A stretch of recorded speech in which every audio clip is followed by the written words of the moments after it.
এই যে 4 কেজি কাতলা মাছের মাথা নিয়ে এসেছে, আজ বাজার গিয়েছিল সকালে উঠি, সেইটাকে কেটে পিস পিস করে আনা হয়েছে। পেঁয়াজ রসুন আমার কাটা ধোয়া সব হয়ে গেছে, পটল বেগুন কাটা ধোয়া হয়ে গেছে, এখানে একটুখানি টমেটোটা আছে, আলুটা এখন আমার কাটা হয়নি, আর ঘরের পুঁই শাক বাগানের এইটা দিয়ে আজকে মাছের মাথা দিয়ে তেল কাঁটা দিয়ে আজকে চচ্চড়ি করব। পরে আপনাদেরকে আবার কীরকম করেছি সেটাকে আবার দেখিয়ে দেবো। মাথাটা একদম 4 কেজি মাছের মাথা কীরকম ভাবে দেখতে, এটা খুন্তিতে ভাঙা যায়, এটা খুন্তিতে ভাঙা যাবে না, ওই জন্য কেটে পিস পিস করে নিয়ে আসতে বলি। এখনও ধোয়া হয়নি, এবার ধোবো, ধুয়ে নুন হলুদ মাখিয়ে এবার ভাজবো, ভেজে তারপর এটাকে চাপাবো।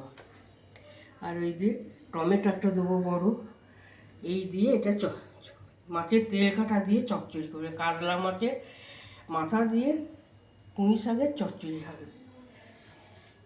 এর সঙ্গে পড়বে গুঁড়ো সর্ষে, হলুদ, নুন, মিষ্টি, ঝাল, স্বাদ মতো এগুলো সব দেবো, দিয়ে এটাকে বানাবো। আপনারা দেখতে থাকুন, এরকম করে খাবে। 4 কেজি কাতলা মাছের মাথা কি খুন্তিতে ভাঙা যায় না তো, ওই জন্য এগুলো পিস করে করে আনিয়েছি। এগুলো পিস করে করে আনলে আমারও করার সুবিধা হবে, আর চটপট হয়েও যাবে। আর এই চচ্চড়িটা কীরকম হবে এবার বুঝতে পারছেন তো, দারুণ হবে। সকালবেলা থেকে উঠে কাপড়টা কেচে আমি রান্নাঘরে ঢুকে যাই, ঠাকুরকে পুজো দিয়ে এসে, আর এইসব কাটাকুটি করি, গোছবাগ করে নিয়ে, আর এইগুলো সব আমি তৈরি করি। এখানে আর একটা রান্না আমার দেওয়া গেছে, এই যে বেগুন ভাজা, বেগুন ভাজা আমার এবার ওইগুলো সব চাপিয়ে করবো। এগুলো সব দিয়ে করলে কেমন হবে বুঝতে পারছে। পেঁয়াজ রসুন ঝাল মতো স্বাদ মতো নুন মিষ্টি ঝাল এইসব কিছু দিয়ে এটা বানাবো। তারপর আপনাদেরকে আবার ডাকবো, তখন যেন আসবেন, এসে দিতে দেবেন।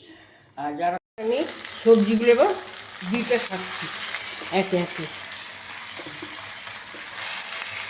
এগুলো একটু দেবো, দিয়ে তারপরেতে একটু যেই মজে যাবে তারপরে আবার চাকরি দেবো। আর এখন আমি এই যে হলুদ দিয়ে, হলুদটা আমার দেওয়া হয়ে যাবে, নুন দিয়ে দিলাম স্বাদ মতো, আর আমি এই চিনিও দিয়ে দিলাম, আমি চিনি দিয়ে সব রান্না করি, চিনিটাও দেওয়া হয়ে গেল। এবার এই পোস্ত বাটা জলটাও একটু দিয়ে দিলাম স্বাদ মতো। এবার ঝাল দেবো, আর যেগুলো খুব ঝাল আছে। এবার এইগুলো ঘরে পাতা টক দই দিয়ে দিলাম, টক দই দিয়ে দিলাম,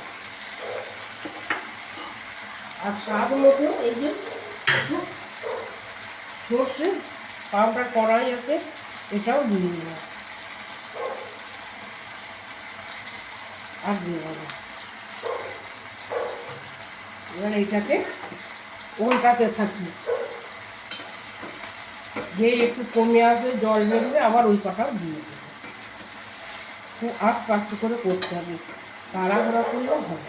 এই দেখো এবার এইটা এইদিকে কাজ করে নিলে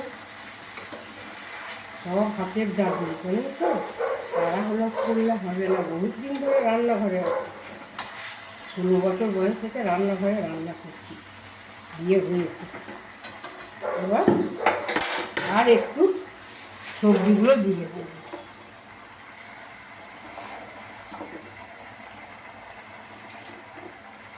এবার একটু ঢাকা দিয়ে দেবো।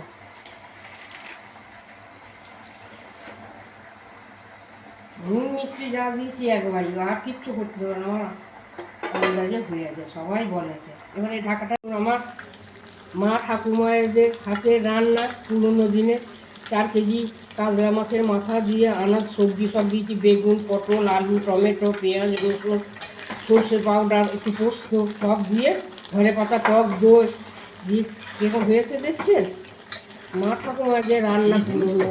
পুঁই শাকের চচ্চড়ি, একদম পুঁই শাকের চচ্চড়ি, কাতলা মাছের মাথা দিয়ে সব আনাজ দিয়ে সবজি দিয়ে এটা পুঁই শাকের চচ্চড়ি করছি পুরোনো দিনে। এইভাবেই মা ঠাকুমারা করতো, আমি দেখেছি, খেয়েছি, এবার আমিও শিখেছি। এই দেখো, মাছের মাথা টাথাগুলো তখন ভালো করে সব ভেজে নিয়েছি, সব মাখা মাখা হয়ে গেছে সব। এবার ঢাকা দিয়ে রেখে দেবো।